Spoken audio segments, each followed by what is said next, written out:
Hello दोस्तों, नमस्कार। मैं आपका स्वागत करता हूं आपके अपने चैनल नॉलेज मोटिव पे। तो आज हम ज्योग्राफी के पहले टॉपिक सौरमंडल से शुरुआत करेंगे। तो आपके सामने अभी सौरमंडल का मानचित्र है। इसके बाद हम चलते हैं पहले क्वेश्चन की ओर। पहला क्वेश्चन है, सौर प्रणाली की खोज किसने की थी? दोस्तों, क्वेश्चन है सौर प्रणाली की खोज किसने की थी। आशा है कि आपने आंसर लगा दिया होगा। तो इसका राइट आंसर है कोपरनिकस। आइए अगले क्वेश्चन की ओर चलते हैं। निम्नलिखित में से कौन सा सौर मंडल का भाग नहीं है? दोस्तों, क्वेश्चन थोड़ा ध्यान से पढ़िएगा। इनमें से कौन सा सौर मंडल का भाग नहीं है? क्षुद्र ग्रह, धूमकेतु, ग्रह या निहारिका? तो दोस्तों, इसका राइट आंसर हो जाएगा निहारिका, क्योंकि ग्रह जो होते हैं अपने सौरमंडल में होते हैं, जैसे कि आपने सुना हो अपना, जैसे पृथ्वी है, ग्रह है, धूमकेतु हैं, क्षुद्र ग्रह हैं, ये तीनों जो हैं ये सौरमंडल के ही भाग हैं। लेकिन निहारिका जो होता है, निहारिका जो गैलेक्सी जिसको बोलते हैं, ये सौरमंडल का भाग नहीं है। चलिए अगले क्वेश्चन की ओर चलते हैं। अंतरिक्ष में कुल कितने तारामंडल हैं? तो अंतरिक्ष में कुल कितने तारामंडल हैं? तो अंतरिक्ष में 89 तारामंडल हैं। कुल कितने तारामंडल हैं? इसको दोस्तों, ये बहुत इम्पोर्टेंट क्वेश्चन है। ये मैंने छांट के क्वेश्चन, अलग अलग सोर्सेज से क्वेश्चन छांट के आपके लिए लाए हैं। तो कृपया कर इनको अच्छे से याद कर लीजिएगा, क्योंकि एग्ज़ाम में ये बहुत ही उपयोगी रहेगा। आइए अगले क्वेश्चन की ओर चलते हैं। ब्रह्मांड में विस्फोटी तारा कहलाता है, मतलब ब्रह्मांड में विस्फोटी तारा कहलाता है, तो ये कौन सा कहलाता है? क्वेश्चन ध्यान से पढ़ लीजिएगा, ऑप्शन भी ध्यान से पढ़ लीजिएगा।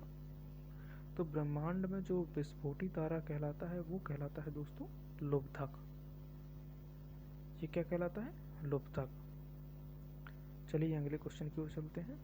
तो पांचवा क्वेश्चन है कि वैज्ञानिक जिन्होंने सर्वप्रथम खोज की थी कि पृथ्वी सूर्य के चारों ओर घूमती है, तो इसका आंसर बताएं। तो दोस्तों, पृथ्वी जो चारों ओर घूमती है ये बताया था कोपरनिकस ने। किसने बताया था? कोपरनिकस ने। मतलब कि आप इसको जैसे ट्रिक के माध्यम से याद कर सकते हैं कि जैसे कि निकस तो निकल, कोई आदमी निकलता है काहे के लिए? घूमने के लिए। तो आप इसके माध्यम से इसको याद कर सकते हैं कि चारों ओर घूमती है, घूमना मतलब निकलना, तो निकस। चलिए छठवें क्वेश्चन की ओर चलते हैं कि नॉर्वे में अर्धरात्रि के समय सूर्य कब दिखाई देता है? मतलब कौन सी डेट को नॉर्वे में आधी रात को सूर्य दिखाई देता है? तो दोस्तों, इसका राइट आंसर है 21 जून। 21 जून को नॉर्वे में अर्धरात्रि के समय सूर्य दिखाई देता है। चलिए अगले क्वेश्चन की ओर चलते हैं। निम्नलिखित में से किनके बीच की औसत दूरी को खगोलीय एकक कहा जाता है? खगोलीय एकक या खगोलीय दूरी भी बोल सकते हैं दोस्तों इसको। खगोलीय एकक की जगह आपकी सुविधा के लिए इसको दूरी भी बोल सकते हैं, खगोलीय दूरी। तो ये दोस्तों कहलाती है पृथ्वी तथा सूर्य के बीच की दूरी को कहते हैं खगोलीय दूरी या खगोलीय एकक। चलिए अगले क्वेश्चन की ओर। मध्यरात्रि सूर्य का क्या अर्थ है? दोस्तों, मध्यरात्रि सूर्य का क्या अर्थ है? तो दोस्तों, इसका राइट आंसर हो जाएगा सूर्य का ध्रुवीय वृत्त में देर तक चमकना। इसका राइट आंसर क्या हो जाएगा? सूर्य का ध्रुवीय वृत्त में देर तक चमकना कहलाता है मध्यरात्रि का सूर्य। इन क्वेश्चनों को दोस्तों याद कर लीजिएगा, या आपको कुछ इसमें से इम्पोर्टेंट लगता है तो आप अपनी कॉपी या पेन में, एक कॉपी पेन से लिख सकते हैं। चलिए अगले क्वेश्चन की ओर। सूर्य के रासायनिक मिश्रण में हाइड्रोजन का प्रतिशत क्या है? दोस्तों, हाइड्रोजन का प्रतिशत बताना है सूर्य के मिश्रण में जो सूर्य के में जो नाभिकीय संलयन होता है उसमें हाइड्रोजन और हीलियम का संलयन होता है। तो इसमें हाइड्रोजन का परसेंट जो होता है 71% होता है दोस्तों, इसको याद कर लीजिएगा। अगला क्वेश्चन है, निम्नलिखित में से कौन सा एक तारा है। दोस्तों इस क्वेश्चन में तो मेरी समझ में किसी को कोई डाउट नहीं होना चाहिए, क्योंकि हम बचपन से ही इस क्वेश्चन को पढ़ते आ रहे हैं कि सूर्य एक तारा है। सूर्य क्या है? एक तारा। चलिए अगले क्वेश्चन की ओर। सौर पृष्ठ पर लगभग कितना तापमान होता है? दोस्तों इसका आंसर बताइएगा आप लोग। सौर पृष्ठ पर लगभग कितना तापमान होता है? तो दोस्तों इसका राइट आंसर हो जाएगा 6000 डिग्री सेल्सियस। ये डिग्री सेल्सियस, कितने डिग्री सेल्सियस? 6000 degree Celsius. अगला क्वेश्चन, सूर्य की सतह पर हाइड्रोजन के अलावा दूसरा कौन सा तत्व बहुतायत से पाया जाता है? दोस्तों अभी अभी मैंने आपको बताया है कि इस पर हाइड्रोजन और हीलियम का संलयन होता है, तो इसका राइट आंसर हो जाएगा हीलियम। अगले क्वेश्चन की ओर चलते हैं। सूर्य प्रकाश धरती पर पहुंचने में कितने मिनट लेता है? जो सूर्य का प्रकाश होता है वह सूर्य से धरती तक पहुंचने में 8 मिनट लगभग का समय लेता है। 8 मिनट 16 सेकेंड भी आपने पढ़ा होगा, और 8.3 भी इसका राइट आंसर होगा। चलिए अगले क्वेश्चन की ओर चलते हैं कि सूर्य के सबसे पास में कौन सा ग्रह है? सूर्य के सबसे पास में ग्रह कौन सा है दोस्तों? तो इसका राइट आंसर आप लोग को पता होगा। इसका राइट आंसर है बुध। इसका राइट आंसर बुध। चलिए अगले क्वेश्चन की ओर चलते हैं। बुध नक्षत्र में एक वर्ष में दिनों की संख्या कितनी होती है? जैसे कि दोस्तों अपने पृथ्वी में दिनों की संख्या होती है कितनी? 365 दिन। तो उसी प्रकार जो बुध है वह सूर्य का चक्कर लगा पाता है कितने दिनों में? 88 दिनों में। तो 88 दिन एक वर्ष में होते हैं बुध नक्षत्र में, बुध ग्रह में मतलब। अगले क्वेश्चन की ओर चलते हैं। निम्नलिखित में से कौन से ग्रह के चारों ओर घूमने वाले उपग्रह नहीं है? मतलब कि जैसे कि अपने पृथ्वी का जो मतलब उपग्रह कहलाता है उससे वो चंद्रमा है, शनि का टाइटन है, मंगल का फोबोस टीमोस है। तो ऐसे कौन से ग्रह हैं जिनके पास चंद्रमा नहीं है, मतलब कि जिनके पास उपग्रह नहीं है? तो इसका राइट आंसर हो जाएगा बुध और शुक्र। मतलब कि बस बस बस मतलब कि बस अब हमारे पास कोई उपग्रह नहीं है। बस मतलब कि नहीं, अपन बोलते हैं कि बस मतलब कि अब कुछ नहीं है, तो ये बस आपकी याद कर लेना है दोस्तों। ट्रिक थोड़ा सा नॉनसेंस जरूर है, लेकिन आपको ये मुश्किल समय में जरूर याद दिला देगी। बस इनके पास उपग्रह नहीं है। अगला क्वेश्चन, निम्नलिखित में से कौन सा ग्रह सूर्य का चक्कर सबसे कम समय में लगाता है? दोस्तों अभी अभी हमने इसका आंसर पढ़ा है कि बुध जो 88 दिन में लगाता है चक्कर, ये सबसे कम दिन में चक्कर लगा पाता है। अगला क्वेश्चन,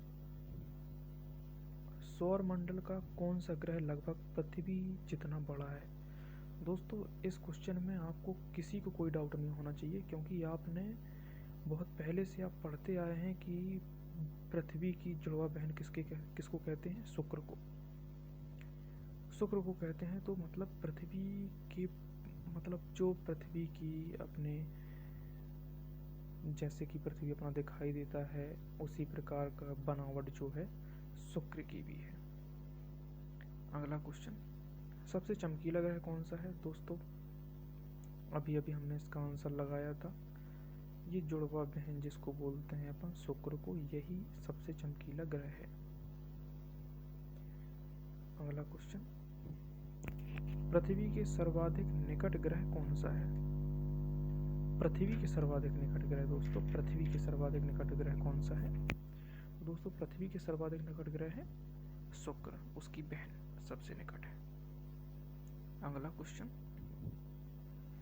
निम्नलिखित में से किस एक को भोर का तारा कहते हैं? भोर का तारा किसे कहते हैं इनमें से? दोस्तों भोर का तारा कहते हैं शुक्र को। अगला क्वेश्चन, सुपरनोवा क्या है? दोस्तों सुपरनोवा क्या है? सुपरनोवा क्या है? तो सुपरनोवा है एक मृत प्राय तारा। एक मृत प्राय तारा ही है सुपरनोवा। अगला क्वेश्चन,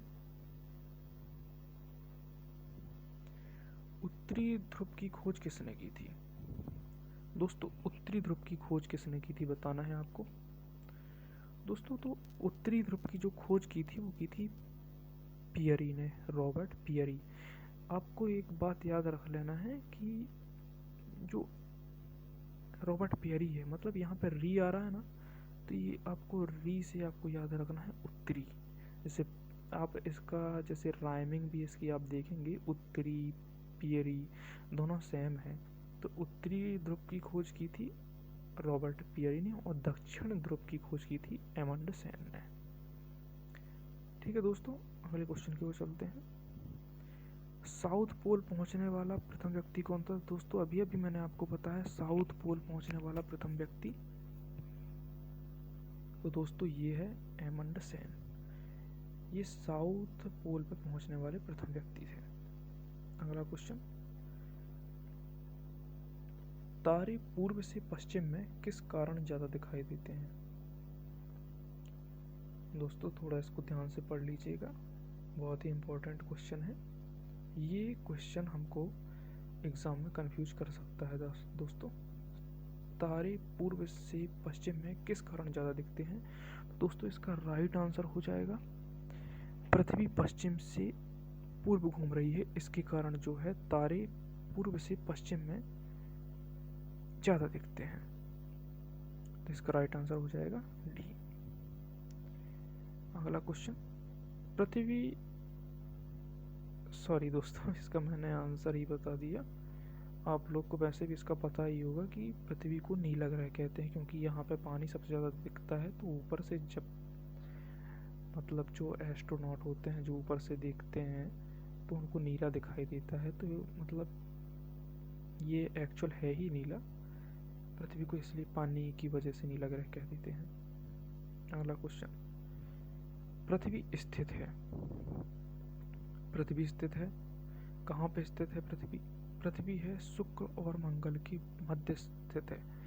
दोस्तों इसको मैं और किसी अगली वीडियो में मैं आपको एक ट्रिक के माध्यम से इसको और अच्छे से क्लियर कर दूंगा, जिससे कि आपको एग्जाम में भूले नहीं है। अगला क्वेश्चन, किस दिन पृथ्वी सूर्य के सबसे निकट होती है?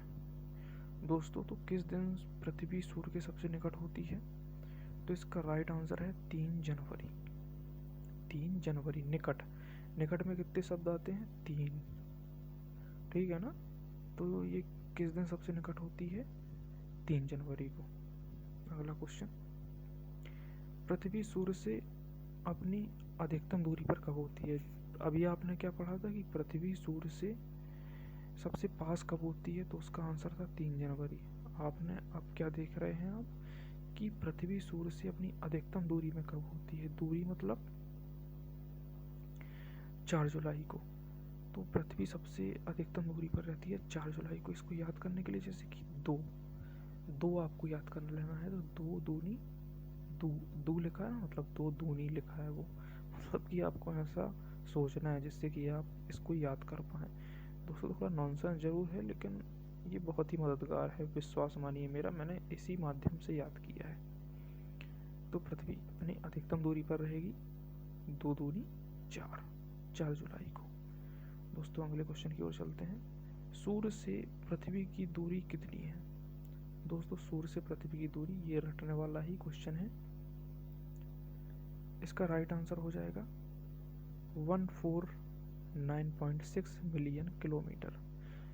149.6 मिलियन किलोमीटर। दोस्तों आपको एक कमेंट सेक्शन में एक क्वेश्चन है जो इससे हटके हालांकि, लेकिन आपको ज़रूर बताना है कि मिलियन जो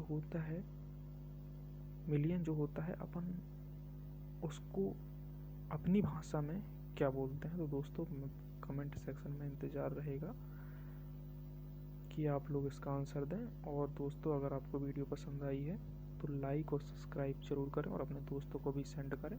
इसी तरह मैं आपको हर टॉपिक से वीडियो उपलब्ध कराता रहूँगा जिससे कि आपको एग्ज़ाम में सुविधा हो।